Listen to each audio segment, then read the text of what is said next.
जी, अस्सलाम वालेकुम रहमतुल्लाह। मैं गुलाम मुर्तज़ा ज़फ़र कनाडा से ज़फ़रनामा लेकर हाज़िर हूँ।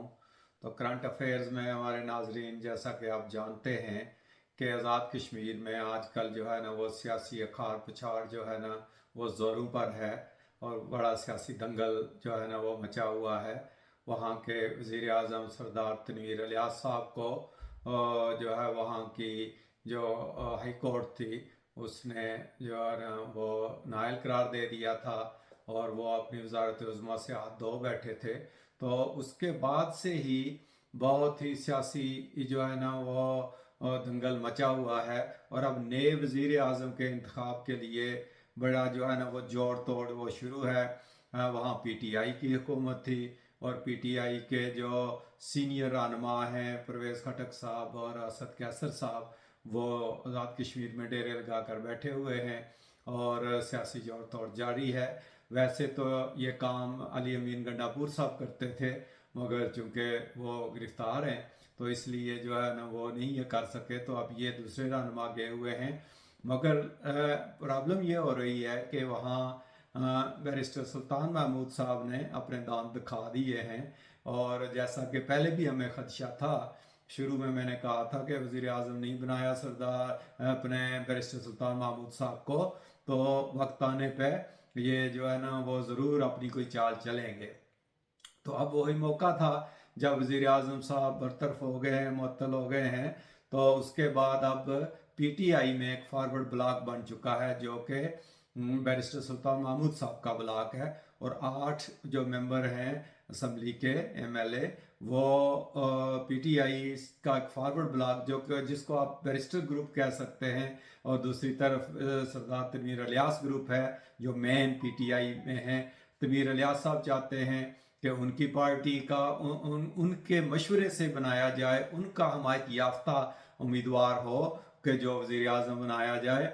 और दूसरी तरफ बैरिस्टर साहब चाहते हैं कि उनका उम्मीदवार हो, और बैरिस्टर साहब को भी बरतरी हासिल होती नज़र आ रही है क्योंकि उन्होंने पीटीआई के जो फॉरवर्ड ब्लॉक के मेंबर हैं चौधरी अब्दुल रशीद साहब, उनको जो है ना वो नामजद किया है वज़ीर आज़म के लिए, और उसकी हमायत फिर नून लीग और पीपल्स पार्टी भी कर रहे हैं। अभी थोड़ी जो है ना वो कशमकश है, सुना है कि चौधरी यासीन साहब भी नाराज होकर आ गए हैं अपने बेटे को लेकर इस्लामाबाद में, मुजफ्फराबाद से, क्योंकि वो चाहते थे कि उनको वज़ीर आज़म के लिए नामज़द किया जाए, मगर वो नहीं हो सका है। तो अब बड़ा ही टफ जो है ना वो मुकाबला होने वाला है, क्योंकि 20 मेंबर अपोजिशन के पास हैं और 8 ये टूट गए हैं पीटीआई से, तो ये 28 बनते हैं। वैसे 27 की इनको ज़रूरत है। तो अब उधर दूसरी तरफ से पीटीआई वालों ने मलक जफर साहब का नाम जो है ना वो लाया था पहले सामने, जिनका ताल्लुक कोटली से है, हमारे इलाका से है, राजमहल का हल्का से, और वो वजीर हायर एजुकेशन है वहाँ जो है ना मौजूदा काबीना में। और अभी उनका नाम ड्रॉप नहीं हुआ है, मगर सुनने में ये आ रहा है कि हो सकता है कि उनका नाम ड्रॉप हो जाए और दूसरे नंबर पर दीवान चुगताई साहब जो है ना उनको आगे लाया जा रहा है। लेकिन अभी तक कुछ फाइनल नहीं है, इन दोनों में से एक होगा, या मलक जफर साहब होंगे, जफर इकबाल साहब कोटली से जिनका ताल्लुक है, या जेलम वैली से जिनका ताल्लुक है लीपा से दीवान चुगताई साहब, वो होंगे।